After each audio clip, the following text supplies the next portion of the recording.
دي واحدة من أهداف المبادرة، إنه نحن بنكون متمسكين بهويتنا وبتراثنا وبثقافتنا وتقاليدنا.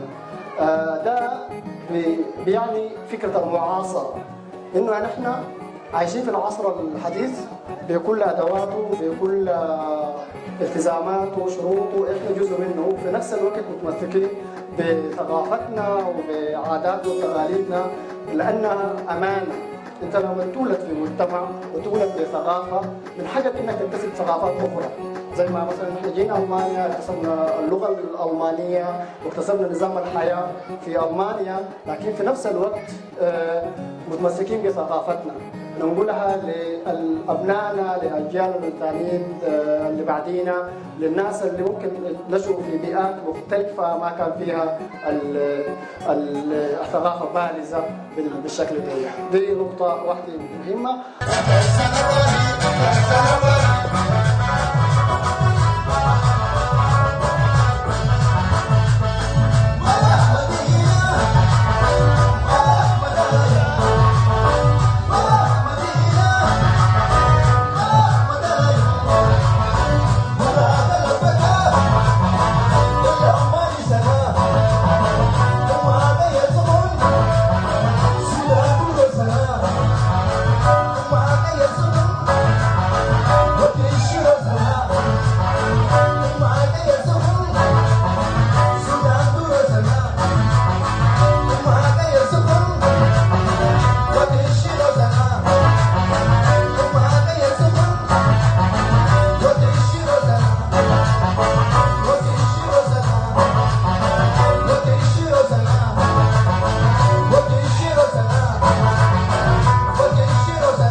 اول ضيف لنا نتعرف بك. هلا بك. الاسم عبد موسى من مدينه ميونخ المانيا. عبد موسى، ايوه. اخبارك وصحتك كل سنه وانت طيب؟ تمام الحمد لله كل سنه. عيد مبارك عاد علينا وعليك كل سنه. العيد مره بك كيف؟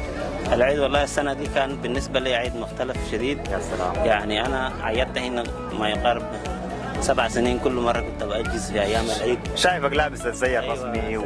هاجيك انت في الزي ده. يا سلام يا سلام. ايوه ابو عبده، انا اول مره في السنه دي انا ما عيدت العيد، كنت في الشغل بس. لكن الحمد لله عيدت حسي بدل فاقد يوم السبت. مبروك مبروك. بدل فاقد عمل له بدل فاقد. يا جماعه الخير، شايفين نحن كشباب قاعدين يمر الناس بازمه نفسيه، ضغوطات في الحياه، مشاكل نفسيه، الناس بقت تمشي بطريق غلط. عايزينك تدينا نصيحه، او المشاكل دي شنو قاعد تسببها الناس انه بيخش في مشاكل نفسيه كده؟ والله المشكله شنو انت عارف في البلد دي، المشاكل الحاجات اللي قاعد تسبب المشاكل دي الاكتئاب، عدم العمل. الواحد لو يكون ما شغال في البلد دي يكون قاعد براه في البيت وكده، بعد ذاك يعمل نفسيات. اما الواحد لو يوم كامل في الشغل ويعمل استراحات ويقابل الشباب ويحدث راسه، دي ما في مشكله.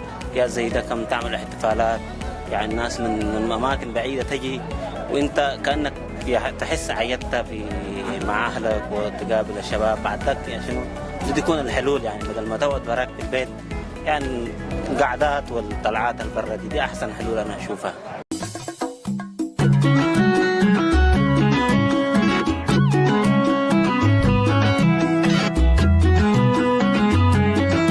لكم كل سنه وانتم طيبين وكل عام وانتم بخير. وانتم طيبين، كل سنه وانتم طيب، وكل سنه وانتم طيبين لجمهورك الكريم. يا سلام عليكم. ان شاء الله السنه الجايه العيد يكون في ربوع الوطن الحبيبي. ان شاء الله ان شاء الله يا رب العالمين. منصور، احنا عندنا برنامج اسمه برنامج خش من طرف، نشوف اقرب زول لنا وبنستلمه ونخش معه في موضوع مباشر كده زي ما استلمتونا، زي ما استلمناك كده. تحيه بيكم.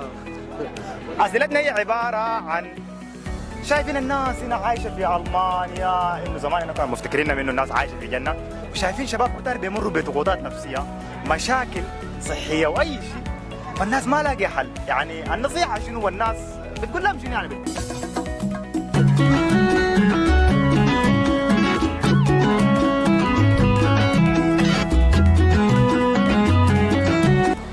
شكرا جزيلا استاذ محمود صراحه.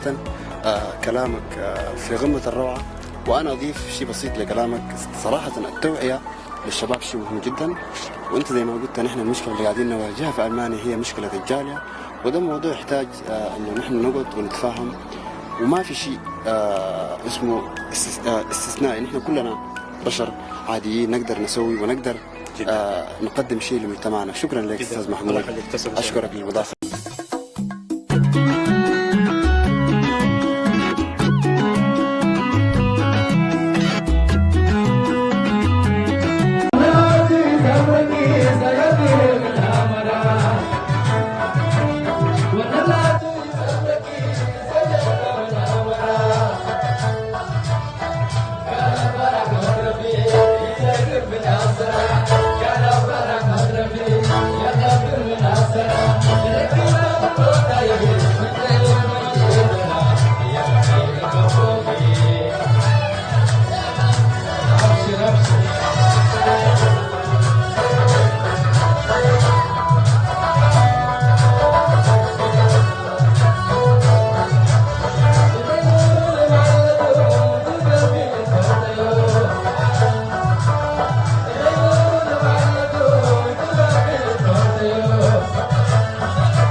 السلام عليكم. أنا اسمي صالح إبراهيم.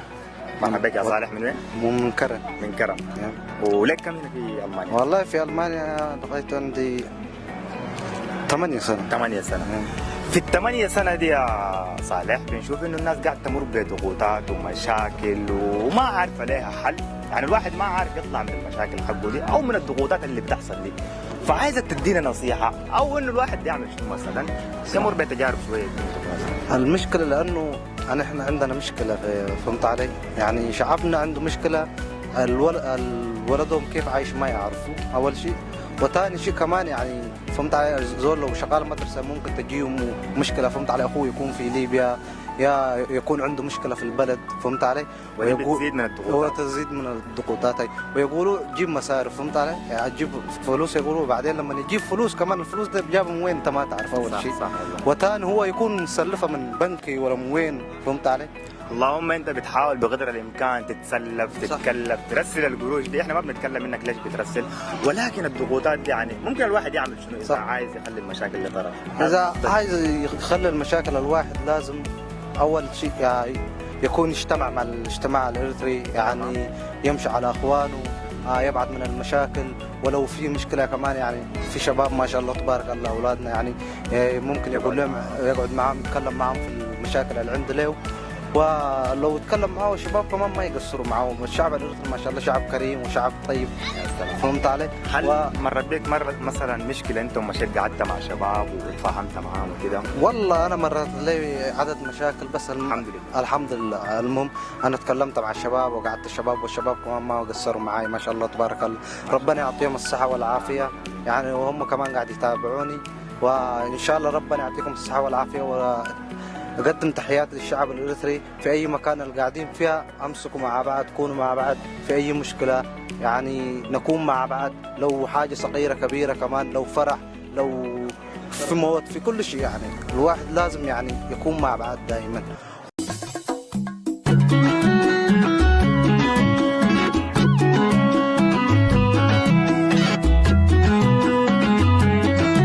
الأستاذ محمود عثمان صراحة يعني في جالية منشن من أكثر الجاليات يمكن والكوميونتي بتاعه من أكثر الناس اللي قاعدين يدعموا الشباب وبيهتموا بالحاجات دي.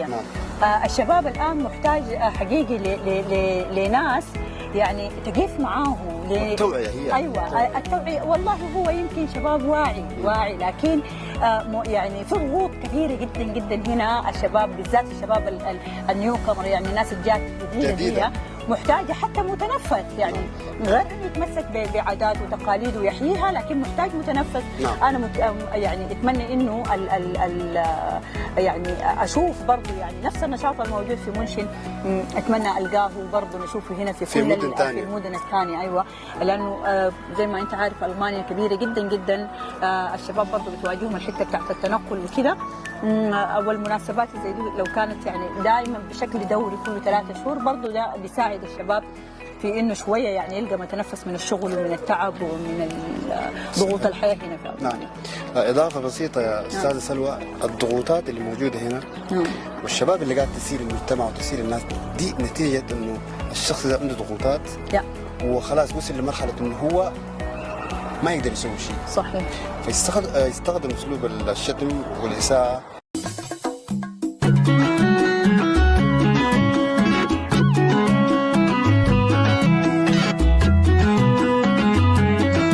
استاذ محمود، ايش رايك في موضوع الضغوطات؟ لانه الشباب هنا قاعد تعاني معاناه شديده وما عارفين الضغوطات، لانه نحن لما كنا في اريتريا ولا كنا في السودان ما كان في ضغوطات بالمستوى اللي موجود هنا في المانيا ولا في الدول الثانيه في اوروبا. انت نصيحتك شنو للشباب عشان الواحد يقدر يطلع من الضغوطات والستريس اللي هو موجود فيه ويعيش حياته الطبيعيه؟ جميل.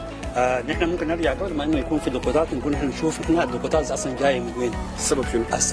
السبب طبعا ما في يعني الواحد انه يعني جاي البلد دي بهموم بافكار بمواضيع بتاع دراسه اسلوب المعيشه البيوت يعني اشياء كثيره. والاشياء دي بتخلي الواحد انه ضغوطات طبعا وتغيرات ايوه. فده ذاته عشان يواكب الاشياء دي وانه يهضم الضغوطات الموجوده دي ويتاهل اكيد يتاهل في الاشياء اللي هو يقدمها. اهم شيء انه هو هسه حاليا انه لو بس ركز في الدراسه وفي التوعيه دي حتقدم انه تسهل له مشاوير لقدام.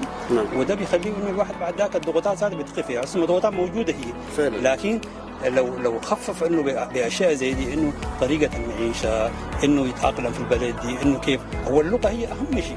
انه اول حاجه انت عشان تتاقلم في البلد دي انه اللغه.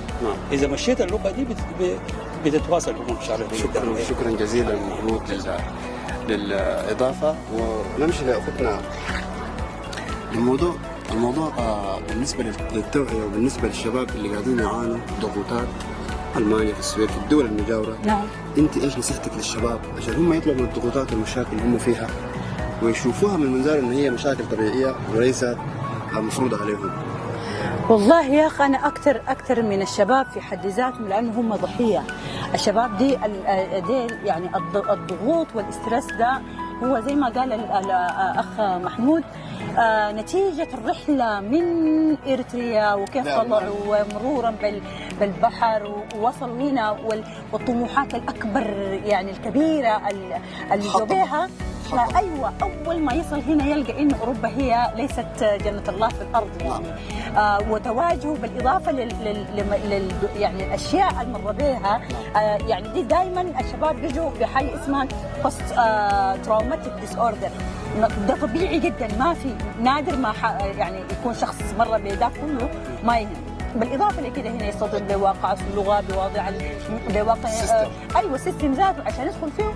دي حاجة يعني جدا صعبة. أنا نصيحتي هنا أول شيء للأهل. أنا بنصح الأهل هنا إنه يا أهل أوروبا يعني أبنائكم الأهل في السودان في إريتريا ديل يرحموا أولادهم في السنة الأولى. يعني أدوهم فرصة يبنوا نفسهم يتأهلوا يعني يتعلموا اللغة. هنا المبلغ اللي بيدوا له في البداية يعني ده بيكون مفصل عليهم.